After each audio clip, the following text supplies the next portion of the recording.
by now, we're all pretty familiar with the History Channel show Ancient Aliens. Whether or not you were an avid watcher or someone who just saw the memes in passing, the concept is pretty widely known among us internet users. The joke that goes around is that when something mysterious or unexplained happens, we say, aliens, and I admit it's kind of funny. I was an avid watcher for many years as a teenager, and I was definitely hooked on the idea. I was a total space nerd at the time, so I was definitely the target demographic. I had the 12th Planet book, Forbidden Archaeology, The Interrupted Journey, and my favorite book was definitely Contact by Carl Sagan. I read a lot of other UFO and alien books, and definitely watched all the documentaries on TV or Netflix. Actually even witnessed a typical metallic saucer while in the Mojave Desert, and that totally solidified my belief in this phenomenon. I was so certain that there were aliens among us, and maybe, in a way, that's still true. While my conception of these beings has changed as I've gotten older, I still can't deny that something is happening, something's going on, so let's start with the basics. Ancient alien theory is, in short, the idea that alien beings from outer space, whatever that may mean, came to Earth and built these giant structures and added hieroglyphs for some unknown purpose. The core of many Ancient Aliens episodes tend to focus on the potential reason for these structures. Origin of these concepts, I believe, come from Zecharia Sitchin's book, The 12th Planet, and another equally influential figure, Aaron von Daniken's book, Chariot of the Gods. So I know what a lot of people say when I bring up these guys, and I can't say it would surprise me if they were involved with the Mason, as rumor has it, but I can't confirm or deny this. But it's very plausible because it fits in with this nihilistic, godless worldview that's being pushed. However, these could have just been ideas that these men had, and they were only adhering what they discovered to the worldview that they were brought up in, and someone in Hollywood took it and ran with it. In the show Ancient Aliens, a handful of popular Hollywood experts weigh in on, their ideas of the theory. You've got people who seem really for it, and then people who seem really against it. And they give their numbers and statistics and carbon dates, either supporting or dismissing the narrative. I suspect to make it seem like there's some sort of resistance to the UFO theory, painting the narrative that the Ancient Aliens theory is some kind of hidden truth or some kind of underdog idea. I say it because I think its true purpose is not necessarily to expose anything, but to intentionally confuse truth with lies in order to further control the narrative from a seemingly opposing perspective. I believe the phrase is controlled opposition. So for those who don't vibe with the narrative of evolution or modern religion, or just like super curious, or have seen something they can't explain, there's Ancient Aliens there to answer all their questions. As for what's what, who's to really say? Growing up a Jehovah's Witness, I was always told that aliens were some kind of demonic entity, which is different from a fallen angel, but I've also heard that theory.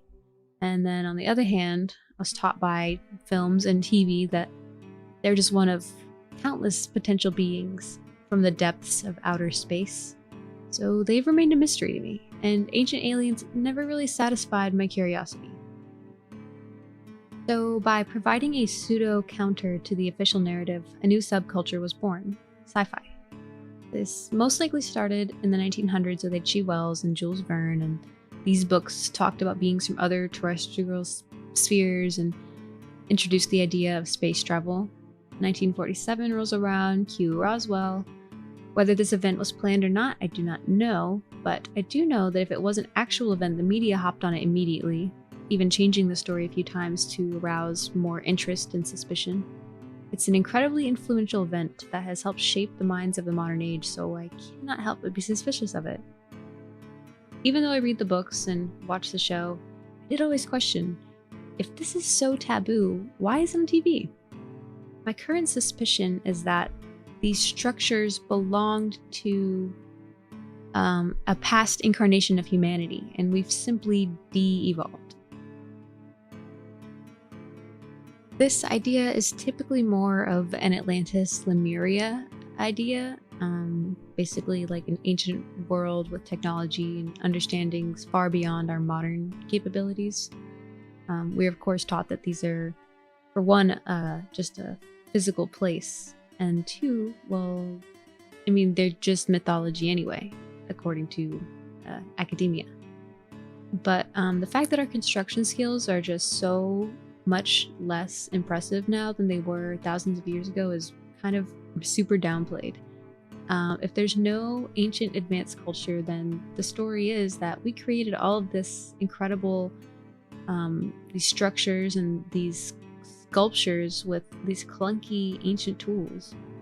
I heard someone say once, well, we just had more time back then. And in a way, that might be true. But if people were really as stupid as we're told they are back then, it's hard to believe that they had enough power and understanding of architecture and geometry to build these structures. A lot of the time, these works are credited to like one artist or one architect, but frankly, that just seems completely impossible based on how long it takes to make a sculpture nowadays with the modern tools that we've got, and how long it takes to create a building of the magnitude that we were building them back then. And even now, it's not comparable. But dismissiveness is the new genius. As for the beings known as aliens, I was thinking it could be a situation like the movie The Village or The Truman Show. And in these movies, other humans brainwash a human or a group of people and then disguise themselves using advanced technology or just technology unfamiliar to the characters. And of course, the characters just are always wondering and questioning, never really getting a straight answer. All of this, of course, is done in order to keep them trapped for entertainment purposes or maybe even something more sinister. So those movies are pretty good examples, but I think my favorite example was this book that I read in 3rd grade called Running Out of Time, in which people are living in a village as if it's 1840 and it's actually 1996. They sometimes see these mysterious black boxes around their village, but are simply told to just dismiss and ignore them. They turn out to be cameras, of course, because their existence turns out to be a museum for other humans living in the modern world to enjoy, which would be our world. We live in a closed system. I'm sure we've all heard that enough, but it seems to be the truth in multiple cosmologies. I would say that the closest established theory to what I'm presenting would be ant farm or zoo theory, in which aliens or higher dimensional beings watch us from a distance while we naturally progress.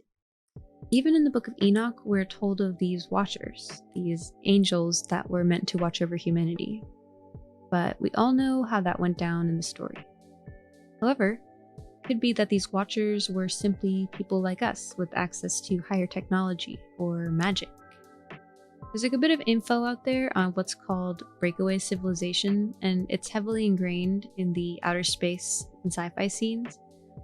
Some even claim that there are just a multitude of civilizations either in space or underground. Both could be true in one way or another. The books I mentioned, what they all had in common is the idea that there was more to what they thought they knew, and that it was just right there beyond the horizon, like a whole world full of potential basically in their backyard. When we attribute these magnificent works to some kind of foreign entity or ET, it kind of perpetuates this self-deprecation agenda that's so popular right now. We're convinced that humans are just forever stupid based on our fabricated history and false narratives that come along with it. I'm not saying that we don't do stupid things, but imagine if we weren't constantly told how stupid we were and we accepted that we're constantly learning instead of being satisfied with being dumb because it's our nature. I suspect that we were once much more connected with a benevolent, loving God, and this allowed for a higher understanding of our realm and existence. I don't know why anyone thinks they can speak for all of humanity when they say things like entire idea of I've lost my faith in humanity, or I want to leave and let's move to Mars. I kind of find that stupid. Most of us haven't even really seen our home countries past our own region, let alone the vastness of this majestic Earth. And even if it is a world of ruins, it's the world that nurtured all of us, and for that, I am eternally grateful. Let go of everything you think to be true. Relax the mind and ask the question, do I truly understand what this reality is?